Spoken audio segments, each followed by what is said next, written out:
जग अत्यंत वेगवान झाले असून आत्ता एका क्लिकवर माहिती मिळवता येते.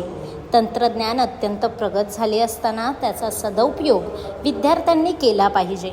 सर्वोच्च न्यायालयाचे सरन्यायाधीश भूषण गवई यांनी नुकतीच सोशल मीडिया संदर्भात लक्ष वेधले आहे. त्यामुळे सर्व विद्यार्थ्यांनो आपल्या करिअरकडे लक्ष द्या आणि सोशल मीडियापासून थोडेसे दूर राहा, असे मुलाचे मार्गदर्शन उभाटा गटाच्या माजी नगरसेविका नंदिनी विचारे यांनी विद्यार्थ्यांना केले आहे. दरवर्षीप्रमाणे यंदाही ठाणे महापालिका प्रभाग क्रमांक 12 सिद्धेश्वर तलाव परिसरातील 10वी व 12वी उत्तीर्ण झालेल्या विद्यार्थ्यांना सन्मानित करण्यात आले. त्यावेळी त्यांनी विद्यार्थ्यांना मार्गदर्शन केले. तरुण मुलींना कॉलेजमध्ये स्वरक्षणासाठी स्वबळावर तयार व्हा असा मौल्यवान सल्ला देखील त्यांनी यावेळी दिला. सिद्धेश्वर तलाव परिसरात राहणाऱ्या व परिस्थितीशी झुंज देऊन शिकणाऱ्या विद्यार्थ्यांचा दरवर्षी सत्कार करून त्यांना पुढील प्रशिक्षणासाठी प्रोत्साहन देत असतात.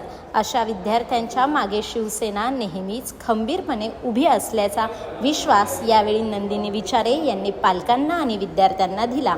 या कार्यक्रमासाठी मेघा विचारे, ऋतुजा शिंत्रे, अश्विनी कानोलकर, वनिता कोळी, सुनंदा देशपांडे, गौरी ताम्हनकर, सुवर्णा साळुंके व इतर पदाधिकारी, पालक, विद्यार्थी मोठ्या संख्येने उपस्थित होते.